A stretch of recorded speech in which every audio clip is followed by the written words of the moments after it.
Muy bien, bienvenidos. Muchísimas gracias por darnos un poco de su tiempo en esta bella noche de miércoles. El día de hoy vamos a hablar de un tema muy interesante de mitos en la nutrición, presentado por la parte de Clan, Hablemos de Deporte, que es la página que se encarga de difundir y compartir información sobre deporte y ejercicio. Y bueno, vamos a empezar con esta bella plática. Muchas gracias a todos por estar aquí. El día de hoy, como nos gusta en Clan, invitar a gente experta en el deporte, el día de hoy no fue la excepción, y pues traemos una eminencia de la nutrición, que es la licenciada Saray Muñoz. Y la licenciada Saray Muñoz, evidentemente, tiene un currículo muy largo, el cual trataré de resumir, pero principalmente es encargada de dar nutrición en diversas escuelas como la UAI. También tiene licenciatura, obviamente, en nutrición en la clínica por parte de la Universidad Tecnológica de México. Es educadora en la parte de diabetes. También es nutróloga en el hospital de Diané y diversos clubes y gimnasios. Y también es nutróloga para diversas disciplinas como es el taekwondo y la lucha. Además, también es competidora en la parte de taekwondo. Bienvenida, maestra, ¿cómo está? Hola Rafa, pues muchas gracias por la invitación. Yo muy feliz de estar con ustedes aquí. En algún momento fueron mis alumnos y pues bueno, estoy muy orgullosa de que tengan este proyecto, de que estemos hablando de deporte y que lo podamos hacer a varios niveles. Muchas gracias, maestra, bienvenida. Y también presentar a los demás miembros del equipo de Clan. Por aquí está César. ¿Cómo está César? Bien, bien, aquí ya preparado para esta nueva plática y pues también saludar y agradecer a los que nos están dando su tiempo el día de hoy. Gracias, César. También está Fernando. Fernando, ¿cómo estás? Hola, hola, ahora ando muy callado, entonces me estoy esperando para hablar más al ratito, para preguntarle a la maestra, pero pues me da mucho gusto siempre estar aquí. Digo, una de mis grandes pasiones es hablar y qué mejor hablar de deporte y qué mejor hablar de deporte y nutrición que con la maestra Saraí, bueno, con la super maestra Saraí que de verdad nos enseñó tanto, entonces esperamos que igual puedan eh, agarrar un poquito de información el día de hoy. Así es. Y por último, pero no por eso menos importante, está la maestra Berenice, que es la que nos ayuda en toda esta cuestión de marketing, de estar moviéndose en redes sociales, de no dejar el proyecto a un lado. Maestra, ¿cómo está? Muy bien, muy bien. Emocionada por escuchar a la maestra Saraí y justo, ¿no? La importancia de la nutrición en la vida, calidad de vida y parte del deporte y de la actividad física, que ahora en el confinamiento es importante, ¿no? Justamente, lo dijo bien, el confinamiento, en la pandemia en la que nos encontramos. Y vamos a empezar con una pequeña introducción, porque como todo tenemos que hablar desde el inicio, dar un panorama justamente del tema y por qué es importante hablar de este tema. Ya lo comentaba la maestra Bere, estamos en una situación de encerramiento, de pandemia, y esto ha cambiado muchos hábitos, uno de ellos principalmente la nutrición. Además, tomando en cuenta que se agrega el plus de que pues fue año nuevo y como siempre la gente como propósito de año nuevo es ponerse a dieta, mejorar la alimentación y hay que cambiar esta cuestión. Mucha gente, evidentemente, en la sociedad mexicana tenemos una idea luego muy errónea de la nutrición y más cuando la asociamos o la ligamos a la parte del ejercicio o entrenamiento deportivo. Y es importante empezar a cambiar esta idea para tener una información correcta. Si empezamos a difundir la información de manera correcta, la gente va a cambiar esta mentalidad, va a cambiar sus hábitos y va a entender la importancia tan fundamental que juega la parte de la nutrición. Entonces, por eso es como queríamos abrir el año con esta plática y por eso es que invitamos a una experta, que en este caso es la maestra Saraí. ¿Okay? Bueno, ya ando con esto, empezaremos con los mitos. Sabemos que hay muchísimos mitos. En esta ocasión no podemos abordar todos porque pues, por cuestiones de tiempo tampoco podemos quitarles demasiado. Entonces nada más vamos a hablar de 4 mitos principales que creemos que son como los más cotidianos y los que mucha gente normalmente lee en internet o por X o Y razón llega a conocer o a leer, ¿ok? Y el primer mito, yo creo que este lo hemos escuchado o si no lo hemos aplicado. Entonces aquí le preguntaré, maestra, ¿un coach o entrenador realmente puede administrar planes alimenticios? Ok, mira Rafa, yo creo que este es un tema muy complejo y creo que tendría que abordarse dependiendo de la preparación que tenga cada uno de los entrenadores, ¿no? Porque podríamos decir, la respuesta sería muy simple, muy rápida, decir no, ¿no? Porque cada quien tendría que estar como zapatero en su zapato, ¿no? Llamémoslo así. Pero también se sabe que hay muchos nutriólogos especializados en deporte que se han metido mucho, que han estudiado, que se preparan y que están, así como a la vez hay algunos entrenadores y coach deportivos que tendríamos que ver cuál es su grado de estudios también, ¿no? Porque es muy fácil pasar la información de lo que ya viene funcionando con alguien y pasársela a alguien más y replicar la información de esa manera. Sabemos que en algunas disciplinas, como a lo mejor por ejemplo en el fitness, es algo muy común. Yo me suplemento con esto, yo tomo esto, yo como el otro, y todos tendrían que ser igual, ¿no? O a veces podemos sobreestimar o podemos quedarnos muy cortos en la cantidad y calidad de los alimentos que tendrían que ser, ¿no? Entonces, yo creo que aquí es una respuesta compleja, no es una respuesta fácil, pero yo creo que sí tendría que ir acorde a el nivel de preparación que le hayan puesto cada uno de los entrenadores.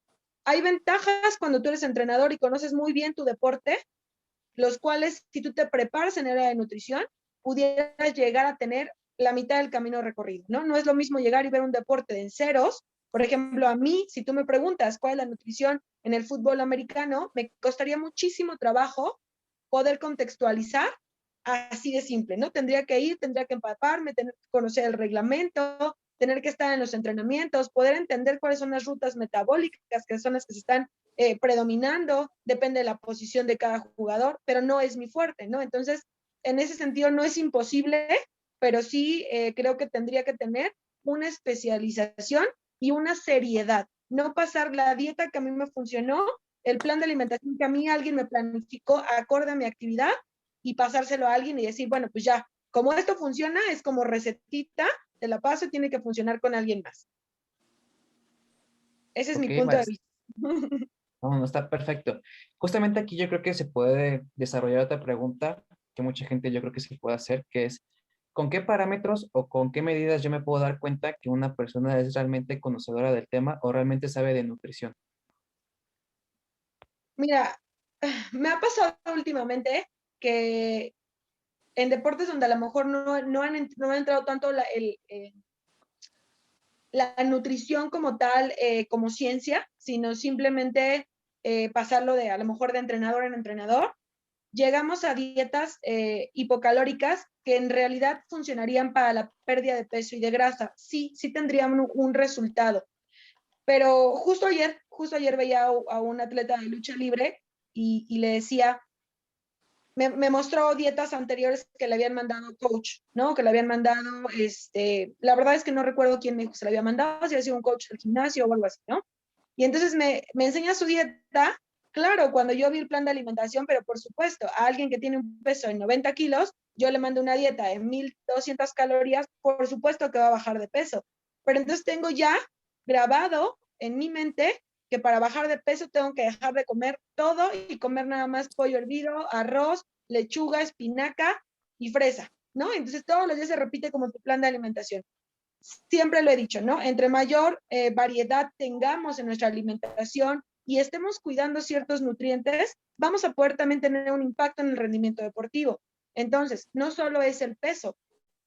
Por eso te decía, dependiendo como el contexto de lo que yo voy a hacer, hacia dónde quiero ir y lo que quiero lograr, yo podría identificar que alguien no sabe lo que está haciendo si me dice que tengo que desayunar todos los días lo mismo, comer todos los días lo mismo, cenar todos los días lo mismo. Yo ahí sí les diría, cuidado, ojo, aléjense. Una alimentación donde solo tengo una fruta, donde solo tengo un nutrimento como tal, o sea, que sabemos que los alimentos van a tener diversas vitaminas, minerales, proteínas, todo este tipo de tanto de macronutrientes como de micronutrientes, pero si no hay variabilidad, evidentemente siempre voy a tener las mismas vitaminas, los mismos minerales y no voy a dar esta oportunidad. Alguien que te da una dieta así completamente cerrada y cuadrada, yo les diría, aléjense, ¿no? Porque aparte, te midió, te pesó, pues checó a lo mejor toda esta parte que yo siempre les digo, hay que adaptarse a los usos y costumbres de la persona. Eso no quiere decir que si la persona come pizza todos los días, yo le tenga que dejar pizza todos los días, ¿verdad? O sea, a lo mejor viene toda una educación nutricional. Entonces, creo que ahí es donde está el contexto. Si de plano tienes que comer diario arroz hervido, y repetitivamente lo mismo, yo les diría, aléjense, porque es algo que vas a mantener por un tiempo, pero en algún momento lo vas a dejar y va a haber repercusiones. Wow, muy bien. Muy gran respuesta, maestra. Yo creo que con esa última frase de aléjese, yo creo que es importante mantenerla, porque caes en una cuestión de rutinaria, ¿no? Y que al final tu cuerpo se va a adaptar. Muy bien, maestra, muchas gracias. Vamos a pasar con el segundo mito. ¿Puedo decir algo, Rafita, justamente para compaginar antes de terminar esa parte? Claro, por favor. Sí, justamente, maestra Saraí, o Saraí, le voy a decir ya Saraí, o no sé cómo decirle, bueno, le voy a decir Saraí, si no tiene Claro que problema. sí, Fer. Justamente es algo que correlacionamos mucho en nuestras profesiones, el hecho de ser personalizados, ¿no? Creo que ese es un tema muy, muy importante porque, por ejemplo, nuestras profesiones son muy, muy, muy especializadas para el tipo de persona, para todo esto, y somos facilitadores para que la persona pueda llegar a sus objetivos. Justamente esa parte de facilitador es muy importante. ¿Por qué? Porque, o sea, como usted dice, usted puede, cualquier persona puede decir, pues come menos, ¿no? Las clásicas tías, pues come menos, pues come más, pues come menos de esto, pero realmente no saben si el proceso les va a ayudar o les va a perjudicar en otra área, ¿no? En donde prácticamente una persona que apenas si termina estudios en una licenciatura del deporte, como es nuestro caso, no, sí sabemos una base, pero realmente no sabemos o no tenemos muchas capacidades en donde se llega a desarrollar tal alimento a nivel profesional como los nutriólogos y aparte de eso, nutriólogos especialistas en el deporte. O sea, ni siquiera es nada más generalizar los nutriólogos especializados en el deporte. Entonces, creo que es un área muy importante y sí hay que quedar muy en claro que no, ni siquiera un licenciado en ciencias del deporte o en actividad física, en lo personal, éticamente, yo podría decir no es factible a recomendar ni siquiera una dieta, un plan alimenticio, ¿no? Entonces, creo que en esa área, pues sí la vi mucho cuando usted no la platicó en clases, ¿no? Sí, Fer, estoy completamente de acuerdo contigo y creo que tocaste un punto bien importante, ¿no? El contexto de que tengamos una licenciatura y que a lo mejor esté direccionada hacia o comparte, porque compaginamos mucho y compartimos muchas cosas, tanto el deporte va de la mano con la alimentación va de la mano con el deporte y la actividad física, porque nos va a permitir saber cuánto gasta la persona. Evidentemente no va a ser lo mismo una alimentación para alguien, siempre lo digo, ¿no? Alguien que está sentado en su escritorio y que a lo mejor su trabajo es un poquito más mental, no va a ser lo mismo que un gasto energético de una persona que a lo mejor entrena para correr un maratón, ¿no? Entonces, vamos de la mano, pero tampoco podríamos meternos en el contexto de venir y decir, por ejemplo, yo nutrióloga, aunque a lo mejor llevo años practicando algo, no podría poner un plan de entrenamiento ya más profesional o ya se dirigido hacia el alto rendimiento, ¿no? Creo que es el punto ahí donde yo siempre digo, el trabajo multidisciplinario enriquece. En lugar de querer abarcar todo yo, podríamos tener un trabajo multidisciplinario y aprender unos de los otros, ¿no? Actualmente yo me desarrollo con entrenadores, algunos cuestan más trabajo que otros, no lo voy a negar, pero quien te incluye en un plan multidisciplinario, los resultados también son benéficos para el entreno. No hablemos de alto rendimiento, hablemos de personas comunes y corrientes que desarrollan una actividad física por salud, por tener una composición corporal diferente, y en ese sentido, el que podemos ir de la mano, ustedes a lo mejor ahorita recién egresados y todo este tipo de cosas, lo van a poder ir viviendo, ¿no? El compaginar tu trabajo con otro profesional de la salud, ir aprendiendo y respetar cada uno de los tiempos de cada persona, te va enseñando muchísimo. Yo te puedo decir que del tiempo que salí de la carrera, ahorita que estoy en este momento, disfruto más mi carrera al tener a entrenadores de la mano y que yo no tengo que contestar preguntas que no me corresponden, ¿no? Que yo no tengo por qué estarle dando una rutina de entrenamiento a alguien que, por supuesto, lleva una responsabilidad. Y yo siempre les digo, cuiden su cédula, porque tantos años de estudio para perderlo por hacer algo que a ti no te corresponde, creo que no, creo que tenemos que aprender a decir no.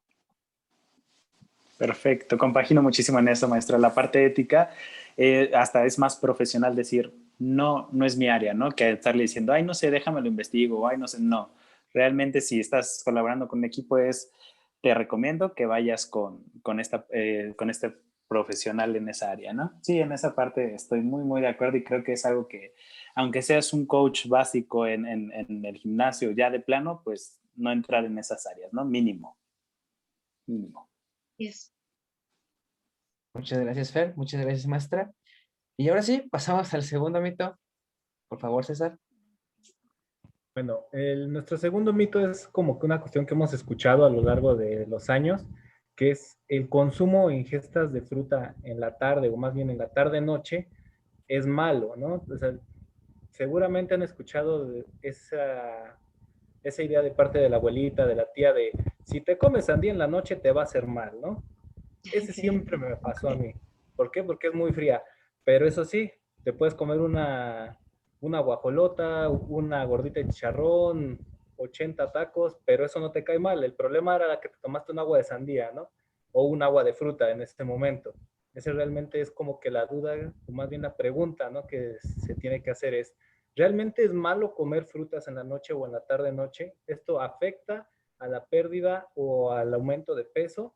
Y pues, ahora sí que, ¿cuál sería su opinión, maestra? ¿Cuál sería su punto de vista realmente desde una profesional dedicada a la nutrición? Gracias, César. Creo que tocaste dos puntos importantes, ¿no? Uno son las ideas y creencias de la bolita de la típica de la sandía, ¿no? O sea, te puedes cenar 5 tacos al pastor, 2 de suadero y tu coca, pero no puedes comer sandía de noche porque es muy pesada, ¿no? Mira, yo creo que hay que entender el proceso digestivo para poder determinar qué podría llegar a ser una cena pesada y qué no podría llegar a ser una cena pesada. El comer frutas y verduras después de las 5 de la tarde, yo le sumaría a la pregunta, ¿no? Porque es como bien común que dicen, no me mandes frutas ni carbohidratos después de las 5 de la tarde. Hay que entender que cada una de las personas tiene un gasto energético total, o sea, unas calorías que va a gastar para tener todos sus procesos de funcionamiento del cuerpo y aunado a eso, pues la actividad física que realice, ¿no? Entonces, se sacan una cantidad de calorías. Si la persona requiere, supongamos, 2,000 calorías, yo las puedo repartir durante el día y no tendría por qué tener una diferencia si la como en la mañana o la como en la tarde o la como en la noche. Es también sabido que en algunas estrategias nutricionales quitamos esa parte, o sea, a lo mejor las frutas o los carbohidratos de noche, como una estrategia para la pérdida de peso. Pero no es que si yo me como medio plátano en la noche, ya subí de peso en automático, ¿no? Es más bien con qué lo acompañé ese plátano, o si me comí 3, o sea, un plátano, una manzana y medio tazón de uvas. Bueno, evidentemente, pues sí, vas a tener un aumento de peso porque la cantidad de calorías se va a calcular y pues a final de cuentas pudieras estar arriba de lo que sería tu consumo, tu gasto energético en el día. Entonces, no es que sea bueno o sea malo, es que tiene que ver con la cantidad de calorías que te corresponden en ese día, dependiendo de tu objetivo nutricional, ya sea que estés en pérdida de peso, en mantenimiento o estés queriendo ganar peso, ¿no? Entonces, tendríamos que ver el contexto.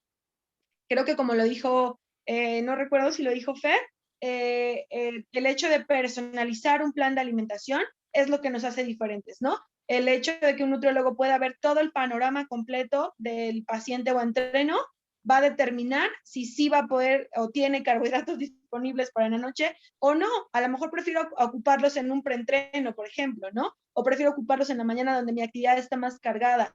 Todo va a depender del grado de actividad física de la persona y cuáles son su distribución de energía que tú requieres en ese momento para cada persona. Entonces, para mí, en mi contexto, si me preguntaras así tal cual si es malo, no es malo.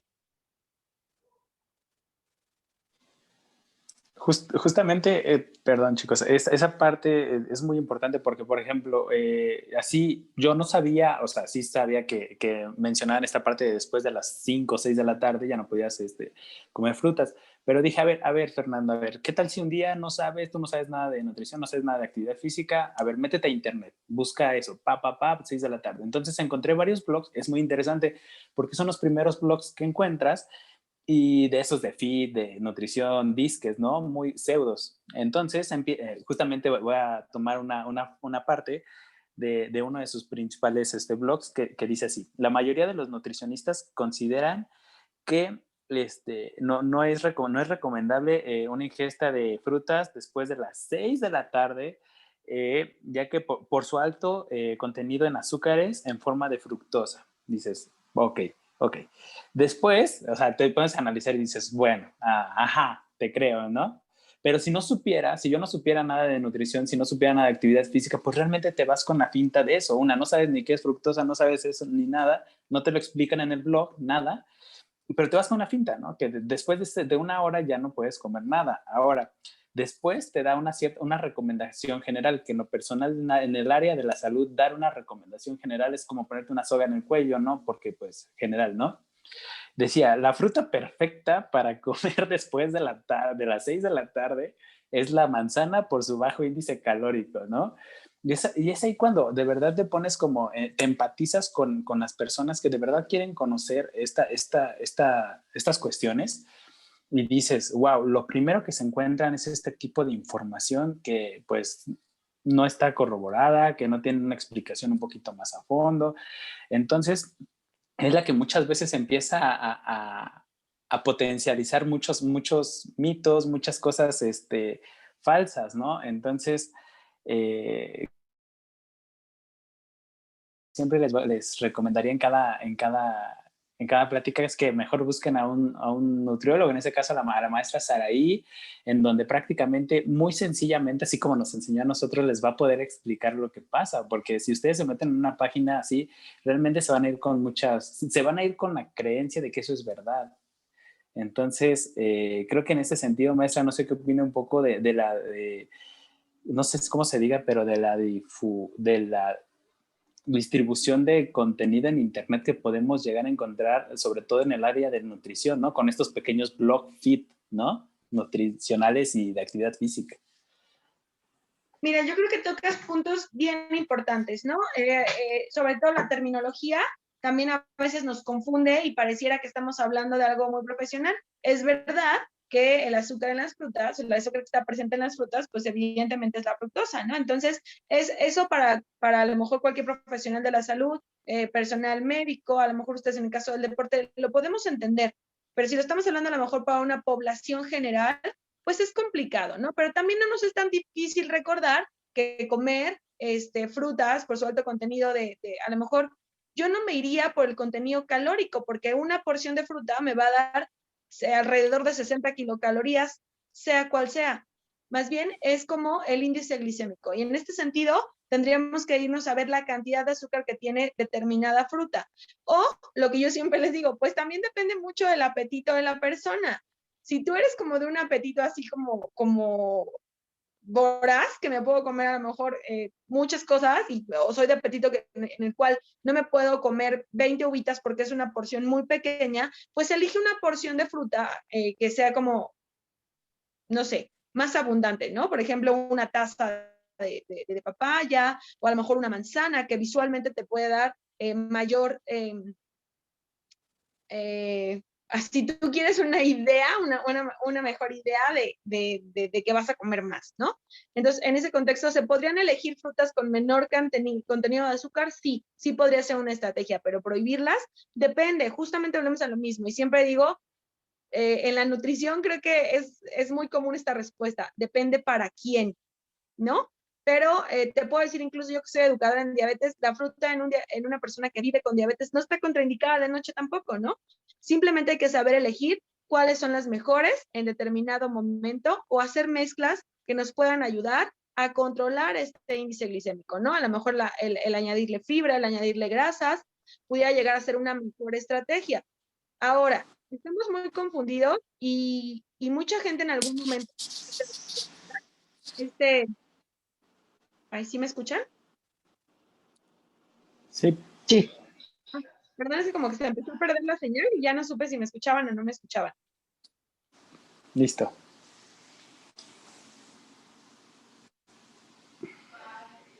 Se fue un poco.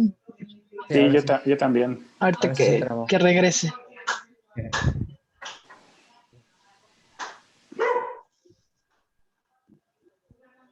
Bueno, de hecho, regresó. Sí, Está. ya está con nosotros. ¿Ya? Ya, maestra. Continuando con ¿no? Yo no sé si ustedes recuerdan hace un tiempo este gran rollito que se hizo con Bárbara del Regil, que estaba haciendo unas galletas que decían que eran sin carbohidratos y tenían, si mal no recuerdo, plátano, ¿no?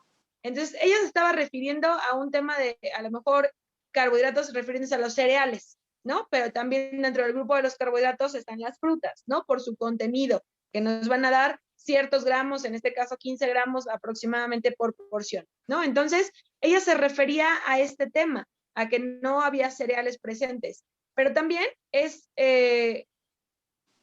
este tema en el cual yo me puedo poner a dar consejos de nutrición sin conocer propiamente del tema, más que lo que yo he aprendido en estas dietas a lo mejor tan restrictivas, ¿no?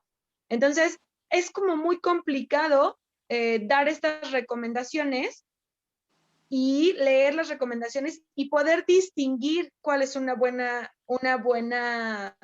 información de la que no lo es cuando tú no dominas el tema. Desgraciadamente tampoco podemos hacer nada y estar como revisando todo lo que está en la red. Lo que yo les puedo recomendar es acérquense a un profesional de la salud, en este caso un nutriólogo, que los pueda llegar a asesorar y que vea si para cada persona es conveniente o no comer cierto nutrimento en determinado momento del día. Gracias, maestra. Muchas gracias, maestra. Como decía, ¿no? No controlamos quién difunde la información en Internet, no controlamos quién la edita, y realmente no podemos conocer si es un especialista o si la persona que la publicó conoce del tema. Entonces, mejor vete a la forma más segura. Así como vas con un doctor, vas con cualquier otro especialista, haz lo mismo con la nutrición. Realmente yo creo que la nutrición es de esas, por así decirlo, gastos, pero que realmente son sanos y son saludables. Al fin y al cabo es tu cuerpo, es tu herramienta de trabajo, es parte de ti. Y así como te das tus lujos en otras cuestiones, date lujo también en alimentarte bien y en cuidarte, ¿no? Yo creo que no pierdes nada, incluso terminas ganando más de lo que vas a invertir. Sí, también comparte ese tema, Rafa, completamente. Siento que ahorita, por ejemplo, en temas que estamos viviendo con esa situación de la pandemia, con ese tema de COVID-19, la verdad es que no nos podemos quejar, o yo por lo menos no me puedo quejar. El aumento de pacientes ha sido muy bueno en el contexto de que ya estamos empezando a darnos cuenta y a entender que la alimentación tiene un papel importante en el desarrollo de las enfermedades. Y bueno, bien lo decía hace muchos años esta famosísima frase que decía que la medicina sea tu alimento y tu alimento sea tu medicina, ¿no? O sea, a final de cuentas, desde hace muchísimos años sabíamos que podíamos estar previniendo enfermedades por la alimentación y también podíamos estar tratando enfermedades por la alimentación. Entonces, desde el contexto, no nada más deportivo, sino también en el clínico, deberíamos de entender que cuando nos da una gripa, no es lo más sano buscar en internet qué me voy a tomar, pero es una cuestión cultural que se tiene que ir erradicando. ¿Y cómo lo vamos a hacer? Pues evidentemente con que cada quien haga la parte que le corresponde dentro de el desarrollo de un deporte, dentro de, por ejemplo, cuando un médico entienda que no, tampoco es nutriólogo, ¿no? Es médico y entonces creo que esa parte tendría que ser. Yo creo que la carrera de nutrición en nuestro país está todavía en pañales por el contexto de que no se está actuando desde el punto de vista de los nutriólogos. Y aquí, bueno, a lo mejor yo ya me extendí, me salí un poquito del tema, pero no sé si ustedes han visto que ahorita en la educación básica hay una materia de vida saludable o algo así.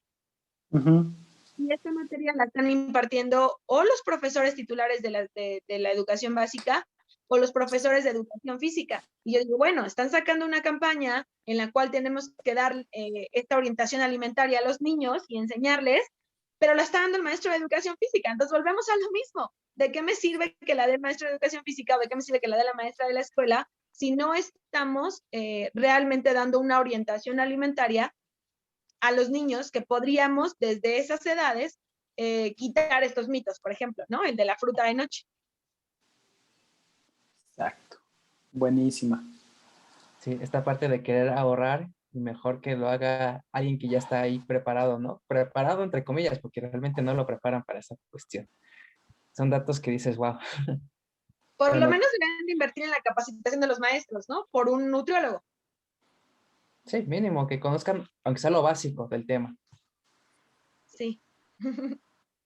Ni hablar. Muchas gracias, maestra. Vamos a pasar al tercer mito. Por favor, Fernando.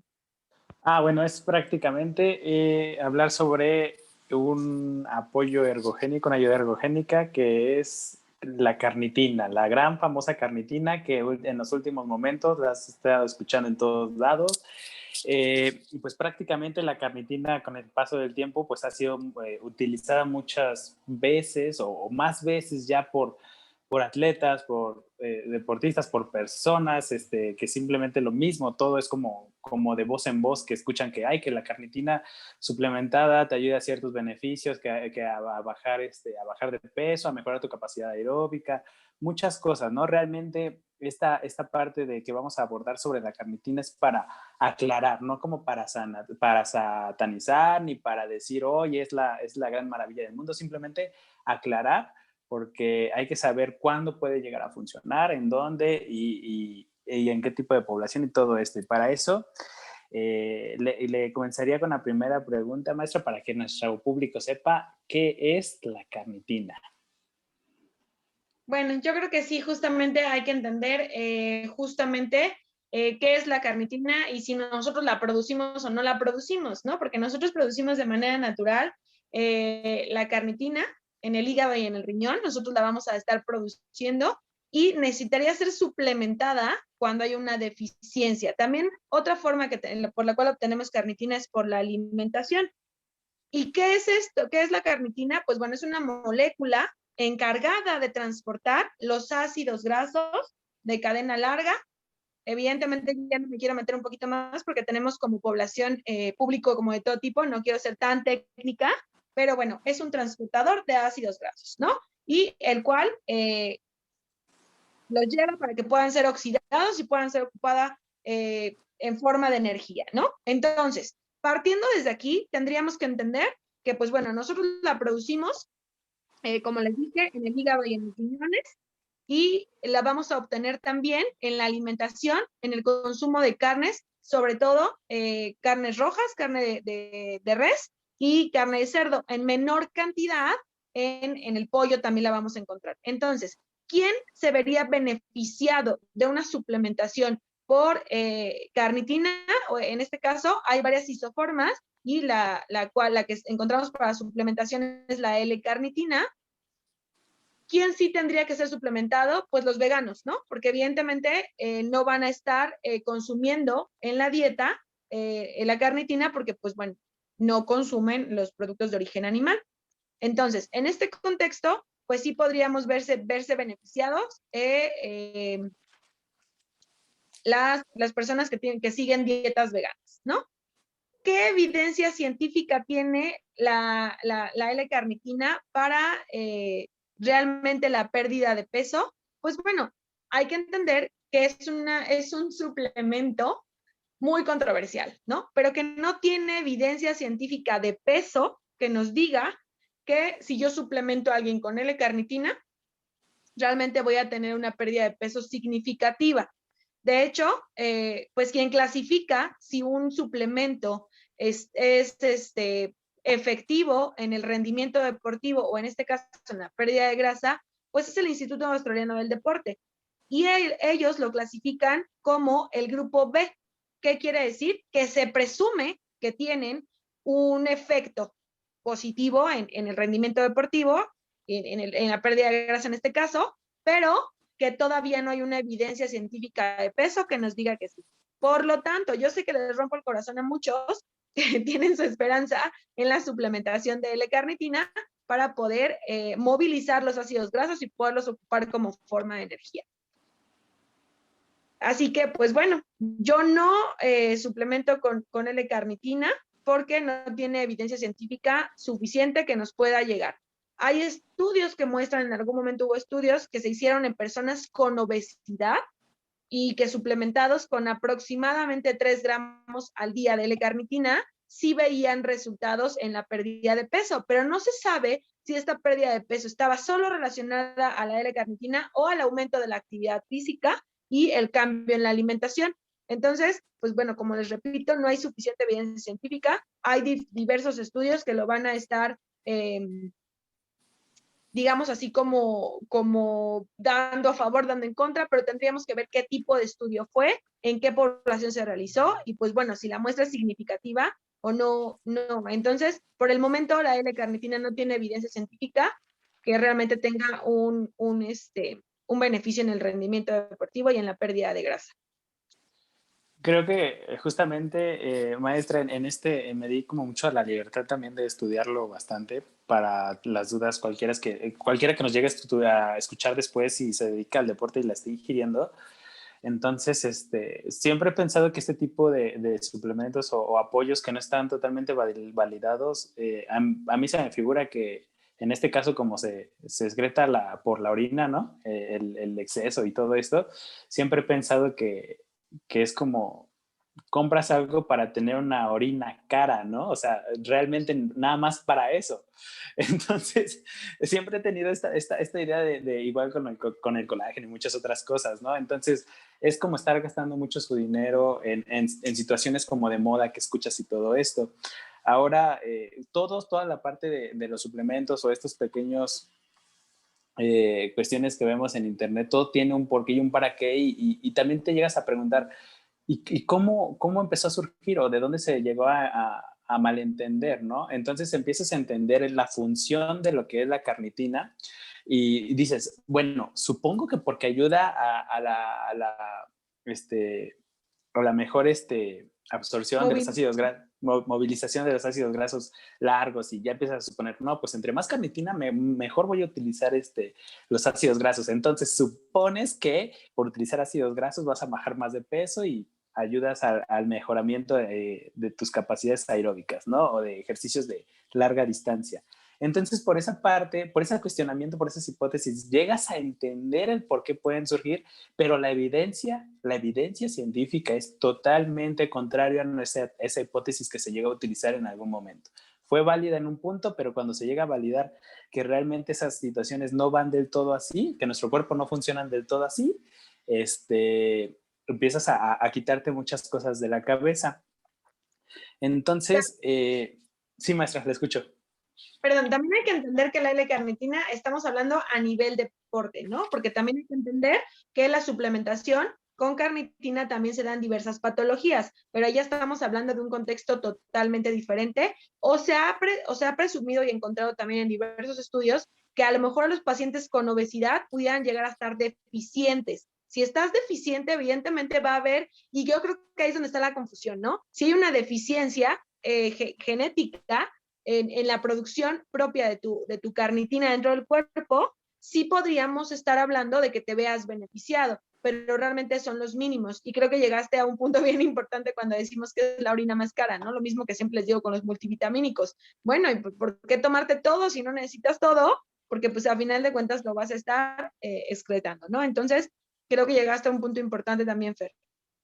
Y creo que otra parte importante, maestra, también saber cómo si existe un grado de toxicidad en la L-carnitina por aquellos que están suplementándose por sí mismos o por una persona que realmente no sepa, si hay que tener cuidado en ese sentido. Mira, creo que también dentro de todo es de los suplementos que menos daño pueden llegar a causar. Y la verdad es que no tengo como el dato ahorita exacto, pero según yo, mientras sea menor a 4 gramos por día, no hay como efectos nocivos, ¿no? Estudiados, también hay que entender eso, qué tan estudiados estamos. Según yo sé, creo que no recuerdo así exactamente el dato, Rafa, la verdad, digo, Fer, la verdad es que sí no lo tengo tan presente, pero creo que no superar los 4 gramos. Ahora, es un suplemento también utilizado y yo siempre voy a recordar a mi maestra que me dio deporte en la carrera, que decía, pues es el placebo a veces que funciona. La gente siente o sea, se cree y se mentaliza de que va a funcionar y si eso va a hacer que tenga un apego a la dieta y eso va a hacer que tenga un apego al ejercicio, a veces dentro de todo es de los suplementos menos dañinos o que menos reportes tengan de causar daño a la salud, ¿no? Creo que por eso también es uno de los más vendidos y de uso más común, tampoco es tan caro y cosas así por el estilo, ¿no? Entonces, te digo, si hubiera deficiencia, sí van a sentir incluso diferencias y pudiera llegar a haber algún resultado benéfico.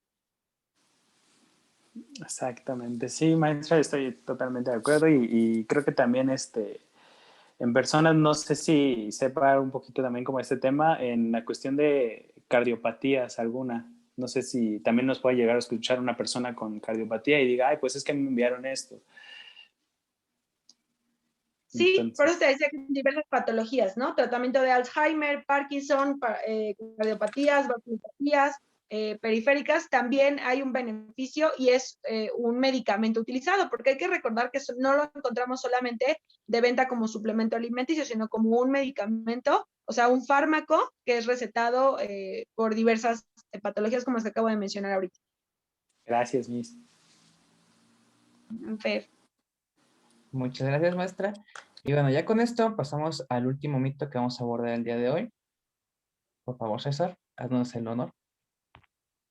Bueno, el último mito nos va a hablar de estas bebidas isotónicas o que coloquialmente las vamos a conocer como bebidas rehidratantes, ¿no? Lo que vamos a también conocer como electrolitos orales y que pues lo vamos a ver hasta en la tele. Ya tenemos lo de Gatorade, Powerade, etcétera, mil y un marcas que existen de dichos electrolitos y que la gente está utilizando para tomarlos prácticamente como una bebida complementaria, ya no solo en el ejercicio, sino simplemente porque, ay, tantito me siento mal, me tomo un Gatorade porque es más sano que tomarme una coca, ¿no? En algunos casos.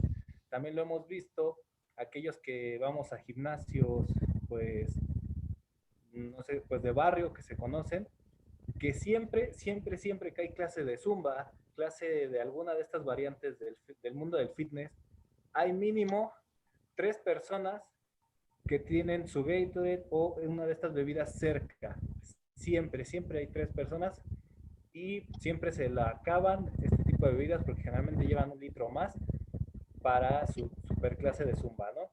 Entonces, aquí la pregunta es, ¿cuál es la manera correcta de usar estas bebidas isotónicas al momento de realizar ejercicio o pues ahora sí lo que ya conoceríamos nosotros como deporte o actividad, ¿no? Porque no es lo mismo utilizar una bebida isotónica si tú estás en una afección como lo que es una diarrea o alguna cuestión que te deshidrate por una cuestión de enfermedad a lo que es la sudoración normal por el ejercicio, ¿no?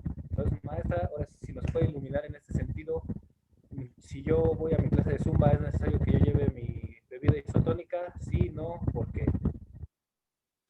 Mira, César, la hidratación va a ir acorde a la actividad física que estés realizando, pero también hay situaciones que van a marcar, obviamente, la hidratación o la pérdida de líquidos durante la actividad física. Y no solo durante la actividad física, sino durante el día, ¿no? Sabemos que la composición de nuestro cuerpo en su mayoría es agua, ¿no? Entonces, la hidratación no solo es durante el ejercicio, ¿no? Tiene que venir en diversos tiempos, en el antes, en el durante y en el después y a lo largo del día, ¿no? Porque no solo vamos a perder líquidos por el sudor que estamos produciendo al realizar una actividad física, sino en la orina, en las heces, en las lágrimas, vamos a estar perdiendo evidentemente el líquido, ¿no? Entonces, nosotros tenemos que tener una hidratación, hagamos o no hagamos ejercicio durante el día, porque pues bueno, vamos a tener estas pérdidas que a veces ya no tomamos en cuenta, ¿no? Hay que tomar los factores a tomar en cuenta para la hidratación de un atleta o de una persona que realiza actividad física, es pues bueno, ver el ambiente en el que nos encontramos. No es lo mismo alguien que realiza actividad física estando a 8 grados, a alguien que realiza actividad física estando a 33, 34, 39 grados, ¿no? Entonces, hay que tomar en cuenta eso. Hay que tomar en cuenta el tiempo del ejercicio, o sea, la duración de mi actividad física, la intensidad, la ropa, si la persona de repente está aclimatada, no está aclimatada. Sabemos que dentro de todo, dentro del sudor que estamos perdiendo, lo que principalmente se pierde es sodio y potasio, pero principalmente sodio en mayor cantidad. Entonces, pues bueno, las bebidas rehidratantes que ya vienen con esta, digamos, esta ayuda en la cual me va a ayudar a reponer ese sodio que yo estoy perdiendo, están evidentemente direccionadas para algo, ¿no? Sabemos que una deshidratación, perder por arriba del 2% de mi peso, ya va a tener repercusiones dentro de mi rendimiento deportivo. Y no hablemos ya más cuando estamos hablando de deportes, por ejemplo, a los que yo me dedico, deportes de combate, donde la pérdida de peso se llega a dar a lo mejor al final, antes del pesaje, por deshidratación, ¿no? Entonces, en este contexto, hay que entender que, pues bueno, ¿qué repercusiones tiene que yo esté deshidratado?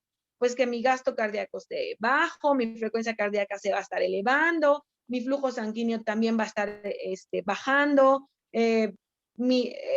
la sangre tiene cierta composición en la cual también lleva agua, entonces la voy a volver más viscosa, voy a estar produciendo cambios a nivel también cardiovascular que van a estar afectando, ¿no?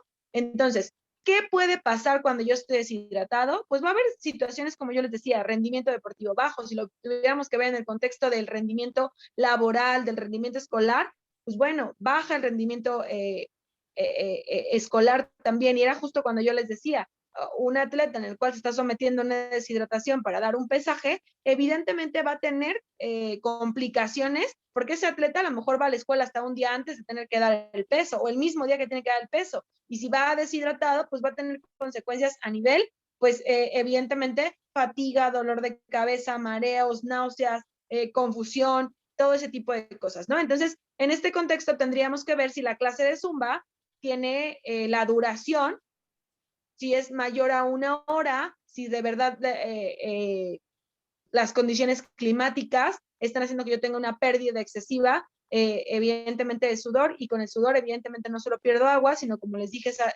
sales como sodio y potasio.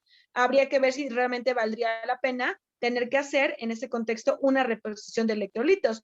O no, la duración de mi clase de Zumba es de 40 minutos, en la cual no tengo una pérdida importante de líquidos y por lo tanto de minerales, pues no tendríamos por qué estar tomando este tipo de bebida, ¿no? Es más preocupante todavía ver que hay gente que lo toma como bebida de uso diario, o sea, sin ningún contexto en el cual tuviera que estar suplementado, ¿no? Que llega a pasar cuando, por ejemplo, a lo mejor vuelvo a lo mismo, perdimos peso para una competencia y tenemos que hacer una rehidratación, ¿no? Entonces, si no está como indicado, pero solo porque tengo sed y no sé qué tomar, me compro un Gatorade, también sería un contexto como importante, ¿no? Hay diversas estrategias o protocolos para la hidratación de una persona que realiza actividad física o que realiza deporte, y es bueno, la primera dice que hay que beber de acuerdo a la sed, pues sí, pero para cuando ya llega el reflejo de la sed y yo ya tengo sed, ya pudo haber pasado una pérdida importante de líquidos, ¿no? O algunas guías nutricionales te dan rangos o parámetros entre 200 y 800 mililitros por hora de ejercicio, o bien lo que se puede hacer es personalizarlo y hacer un cálculo de la tasa de sudoración del atleta. En el caso yo, creo que siempre se los he comentado, en el caso de los atletas, lo más conveniente es hacer una tasa de sudoración.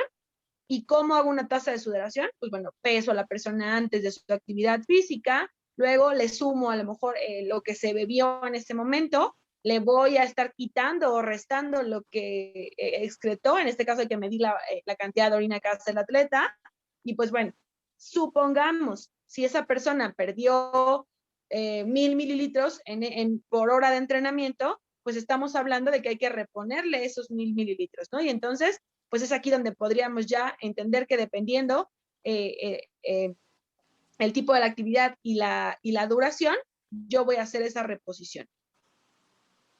No sé si a lo mejor quieran que les amplíe un poquito más de ya las necesidades a lo mejor en los atletas, que pudiera llegar a ser de 3 a 12 litros al día, dependiendo qué tipo de actividad física. Si entrena al aire libre, si tiene equipo, uso de equipo, no tiene uso de equipo, si entrena a las 12 del día con el sol a todo lo que da, o entrena a las 6 de la mañana. Evidentemente, todos esos factores van a afectar en que tú puedas calcular la cantidad de líquido para una persona. Y en el caso de la gente de fitness, pues si realmente la pérdida no es tan grande ni la intensidad tampoco, pues lo puedo estar hidratando con agua y no requeriría hacer esa reposición de electrolitos, ¿no? Las bebidas como Gatorade, como Powerade, vienen con la reposición de electrolitos y también de carbohidratos, porque también hay que entender que hay gente que sí realiza actividad física a una intensidad moderada o alta por más de 1 hora. Sí, justamente relacionándolo un poquito a unos a anteriores episodios, maestra, retomábamos el mito justamente me lo recordó, el de sudor, que si sudas grasas, ¿no? Ya ve que en un punto se llegó a entender así. Entonces, visualizamos levemente la parte de lo que realmente sacabas cuando sudabas. Entonces, con con esta segunda sección, con lo que nos acaba de decir, creo que ya es como el cliché, ya, esto pasa con la sudoración, esto es lo que sacas y esto es lo que podrías hacer en dados casos específicos. Digo, siempre a mí me encanta decir específicos, ¿no? O sea, tú puedes ser tal y puedes tener a un compañero inclusive del mismo equipo, pero el compañero del mismo equipo tiene otras funciones, otro desarrollo en su organismo.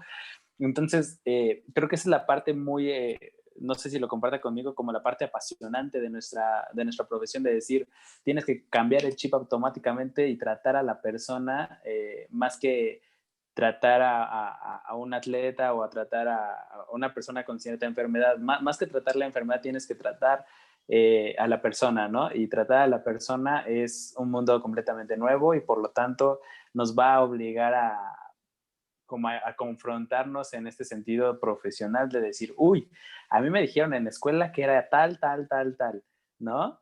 Pero no está funcionando, pero no es por ahí, la persona no se adapta a ese tal, A, B, C. Ahora tal vez es B, C, A o así. Entonces creo que es una parte muy apasionante y sí es algo que nos transmitió mucho usted, la parte de la individualización con la persona y tratar más a la persona que a su padecimiento como tal, ¿no? Y eso es muy bonito.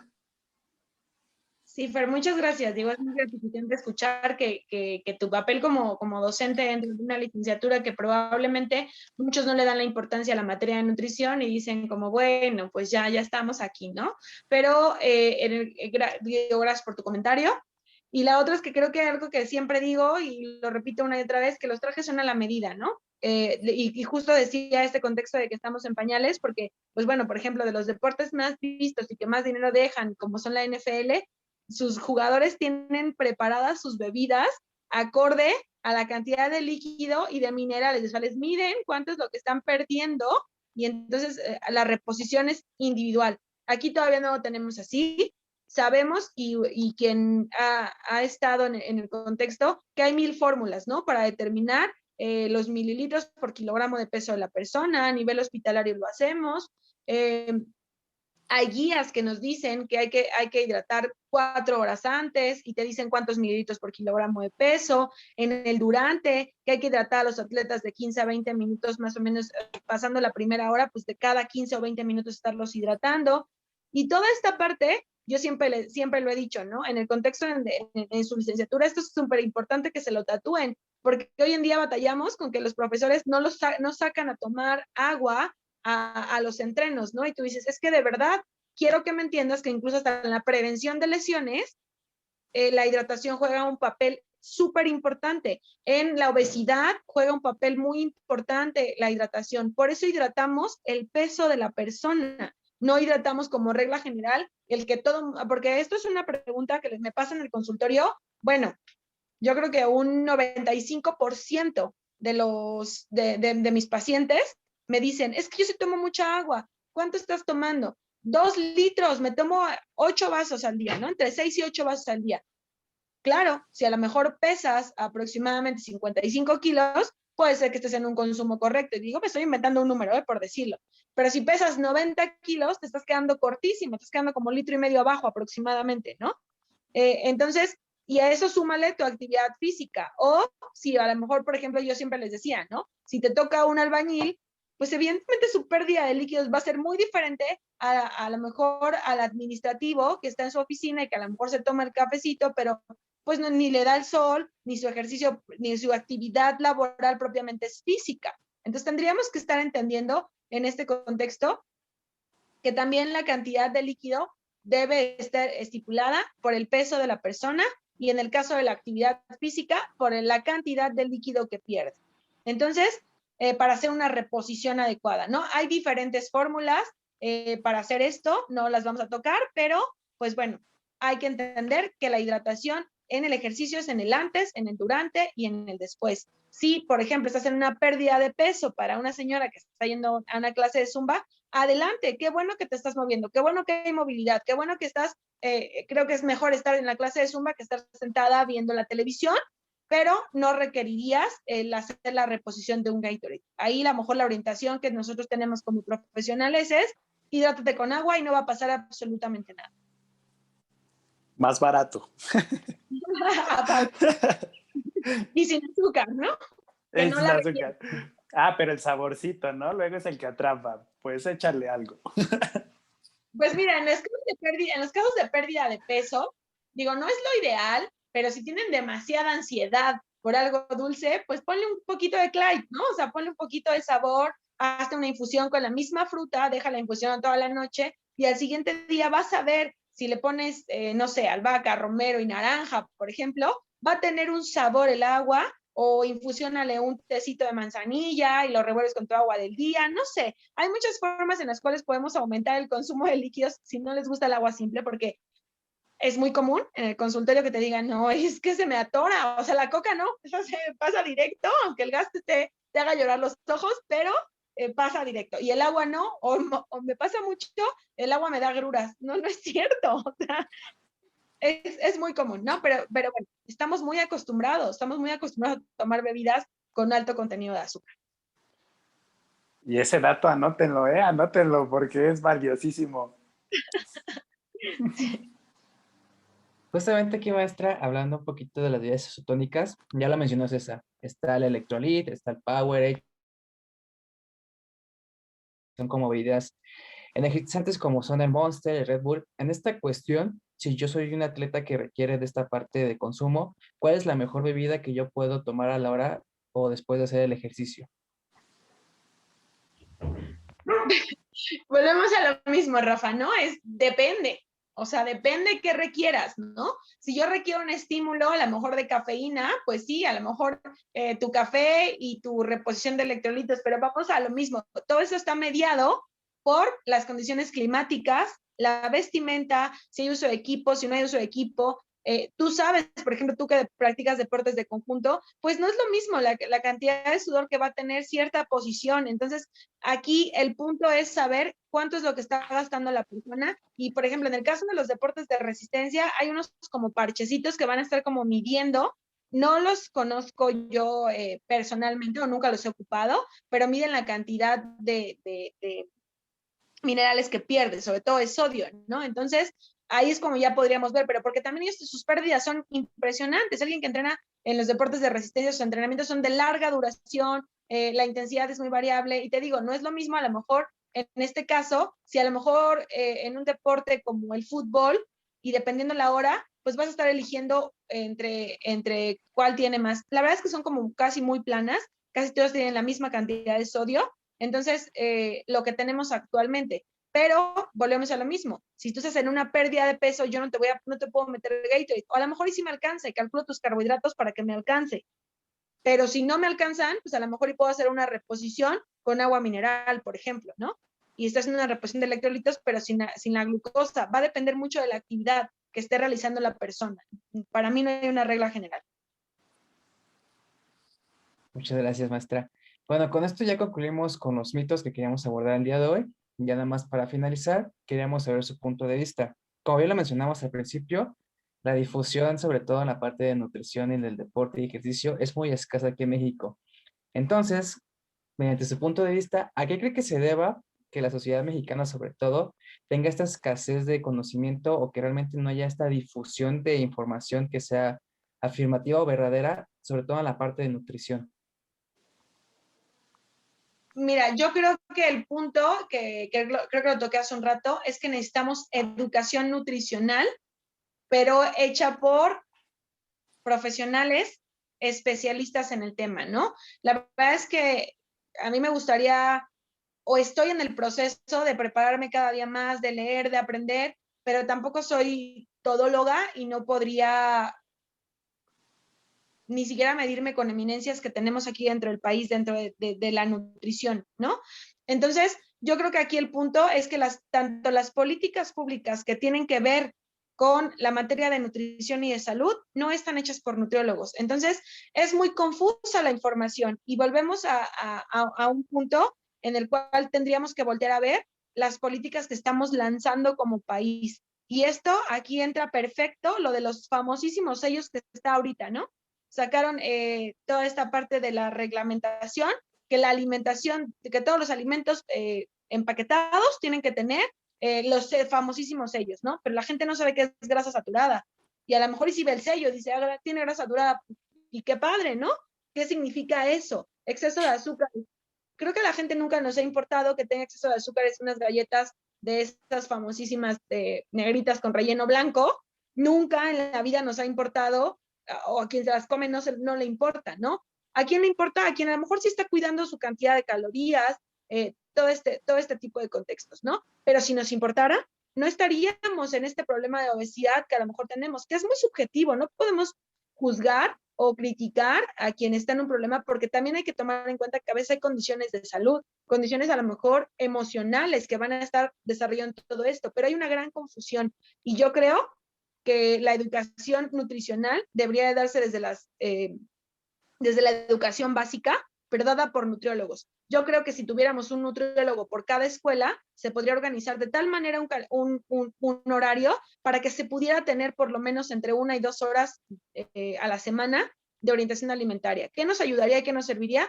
Que entonces pudiéramos entender esos sellos.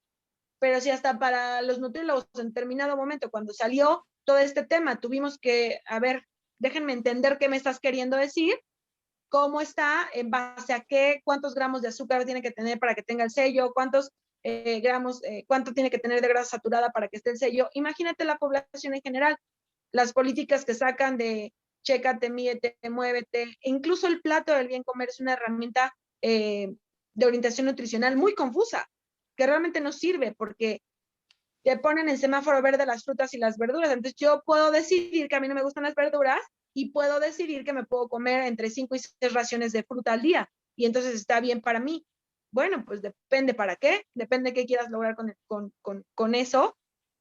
Por eso creo que son herramientas de orientación alimentaria muy confusas y yo creo que aquí el contexto es que dejan entrar a la parte de los nutriólogos a crear esta orientación alimentaria. Muchas gracias, maestra Yore. Con eso da un buen final a esta parte. Y vamos a pasar a la última parte, que es la parte de dudas y comentarios para la gente que tuvo el placer de unirse el día de hoy a la plática. Si tienen alguna duda, algún comentario que quieran decir, pueden escribirnos en el chat la pregunta o pueden decir que ustedes tienen una duda y abrir su micrófono para darles la palabra.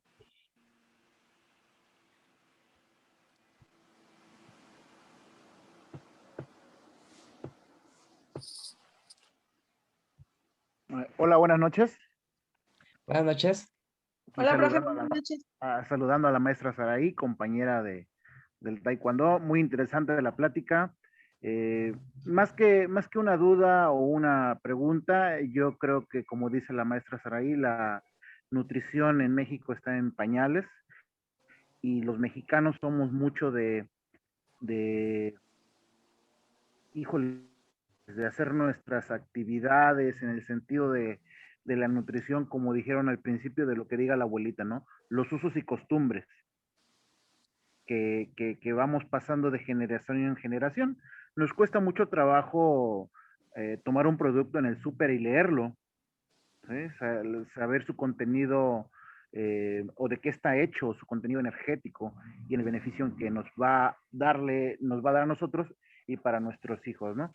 Entonces yo creo que qué bueno que están haciendo este tipo de videoconferencias, este tipo de pláticas. Por ahí a lo mejor podrían llegar a ser ustedes que están estudiando esto de la nutrición o especialistas en la nutrición, algún blog donde podrían, por medio de imágenes, por medio de dibujillos a lo mejor, ir implementando la verdadera nutrición realmente, como lo podemos, los que no sabemos los términos técnicos, transmitírselos a nuestros hijos, decírselos a nuestros hijos, a lo mejor no de una manera profesional, pero sí saberlo de una manera en que si me como tantas galletas, o si me tomo un Gatorade, o si me tomo un refresco, una coca en lugar de un vaso de agua, pues saber explicar a nuestros niños cómo les va a afectar a su salud y en un futuro, ¿no? Los niños, pues por ser que todavía no están, su cuerpo está tan viciado como el de un adulto que ya come a deshoras o come lo que hay o come lo que haya fuera del trabajo, por la necesidad, pues lo hacen, ¿no? Pero el niño, pues muchas veces copia esas costumbres que hay en la casa, ¿no? Copia esas costumbres que hace la mamá, que hace la abuela, que hace el abuelo, que hace el papá. Entonces, sería muy bueno que ustedes, especialistas de la nutrición, a lo mejor por medio de imágenes, por medio, digo para empezar, ¿no? Porque ya si nos metemos a la nutrición del deporte, a la nutrición del fitness, a la nutrición del alto rendimiento, bueno, esas ya son otro tipo de palabras todavía más mayores, ¿no? Ahí sí ya hay que aprender a utilizar los tecnicismos. Muy buena plática, muy buena conferencia, yo aquí estaré siguiéndolos. Gracias por la invitación, maestra Saraí, y me aclaró varias dudas. Muchas gracias.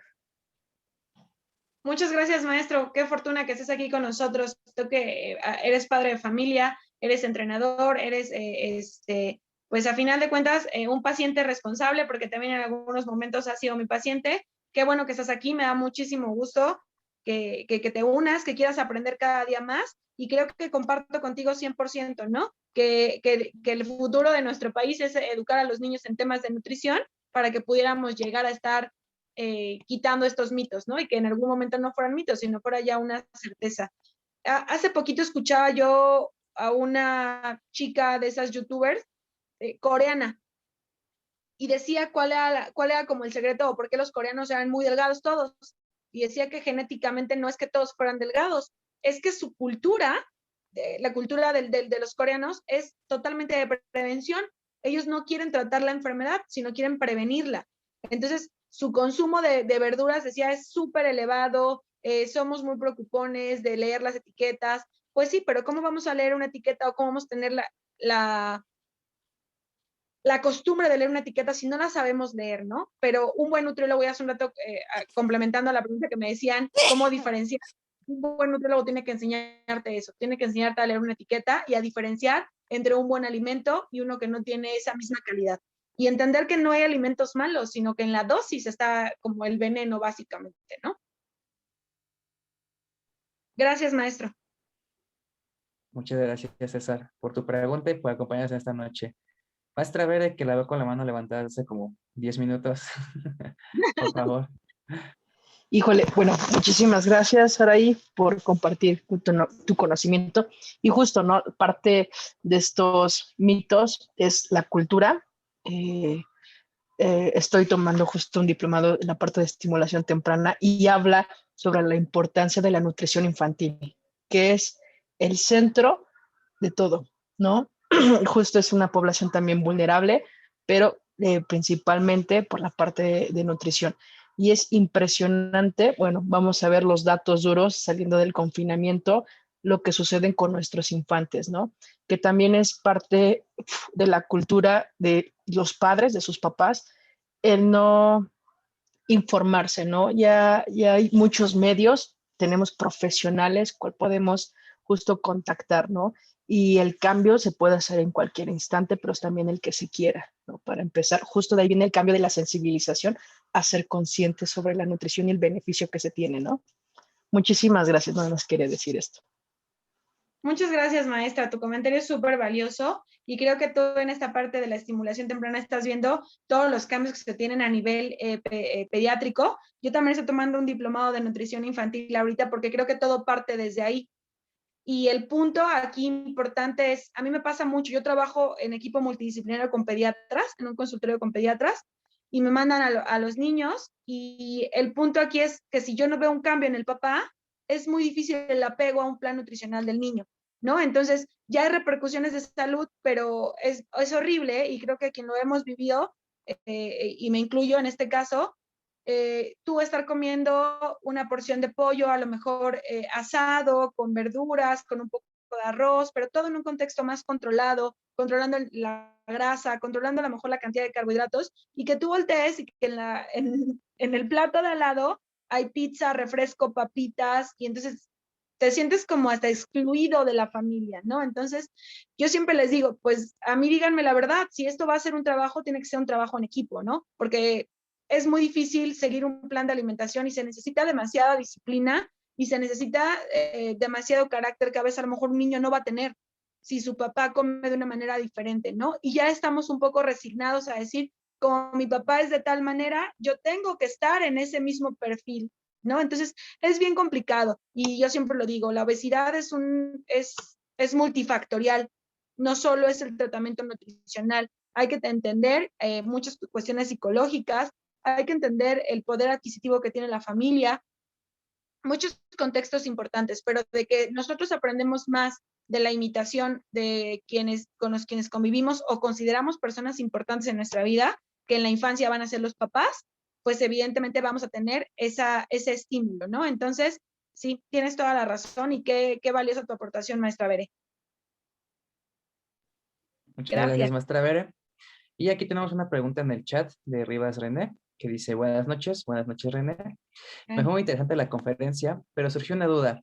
¿A qué edad se puede someter a una dieta dada por un nutriólogo? Porque mi familia siempre me ha dicho que es dañino a corta edad someterse a una dieta. Sobre todo, me salta porque es alarmante la cantidad de sobrepeso que hay en México, que es derivado de otras enfermedades y se forma con malos hábitos. Gracias, René, por tu pregunta. Mira, en este contexto, tanto las normas oficiales mexicanas como las guías internacionales nos dicen que no pudiéramos poner a un paciente pediátrico menor a 15 años, no pudiéramos estarlo poniendo en un déficit calórico porque, pues bueno, estaríamos afectando su crecimiento.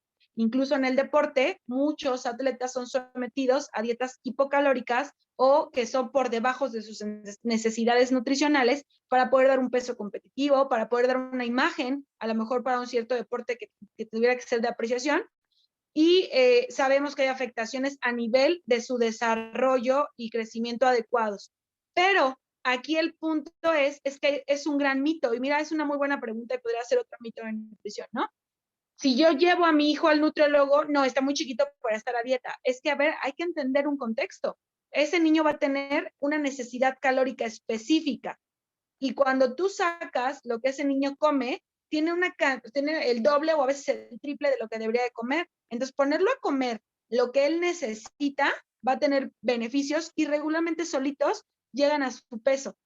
Si realmente nos apegamos a lo que tendría que estar comiendo acorde a su edad, ese niño, y entonces por lo tanto en automático va a dar una disminución del peso y lo va a poder llevar a su peso adecuado para la edad. En los niños se mide, perdón, maestra Bere, dieta es el conjunto de alimentos que se tienen durante el día. No importa de qué calidad, no importa de qué cantidad. Es un término que también ha estado muy satanizado y mucho de esto es responsable de las redes sociales. Es que relacionamos dieta con restricción calórica. Lo que está mal es decirle dieta a algo que estamos haciendo en una restricción calórica, en una dieta hipocalórica. Dieta es el conjunto de alimentos que yo tengo durante todo mi día. Entonces, es un término correcto. Si yo desayuno torta de tamal con atole y como hamburguesa y ceno pizza, esa es mi dieta, ¿no? Va acompañada, es como el nombre y va acompañada del apellido, ¿no? Una dieta hipocalórica, una dieta hospitalaria, una dieta así, ¿no?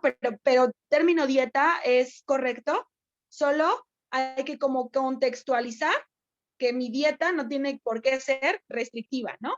Es como solo el apellido lo que hay que cambiarle. Pero aquí el contexto es, perdón que me salí del tema, podríamos llevar a esa persona a tener una mejor orientación alimentaria, o sea, escoger mejor los alimentos que yo como, no quiere decir que yo voy a poner en restricción calórica a un niño. Simplemente te digo, haciendo cambios como tan específicos como elegir mejores fuentes a lo mejor de carbohidratos, en lugar a lo mejor de comer papas fritas como mi fuente de carbohidrato y grasa, puedo estar comiendo avena y nueces, y estoy hablando de nutrientes parecidos en este contexto de cereales y de grasas, pero tienen totalmente un aporte diferente de vitaminas y repercusiones en mi cuerpo. Entonces, se puede someter, te puedo decir que tengo pacientitos de 2, 3 años que están ya marcando un sobrepeso y que el pediatra me los manda porque su peso para la edad ya no es el adecuado. Entonces, solamente ahí es hacer una corrección de hábitos y lo que les decía desde un principio, esta corrección viene desde corregir qué comen los papás. No sé si respondí a la pregunta de René, espero que sí. Muchas gracias, maestra. ¿Alguien más que tenga alguna duda o comentario que quiera hacer? Es el momento. Eh, Pueden levantar la mano, pueden comentarlo, pueden abrir su micrófono sin ningún problema.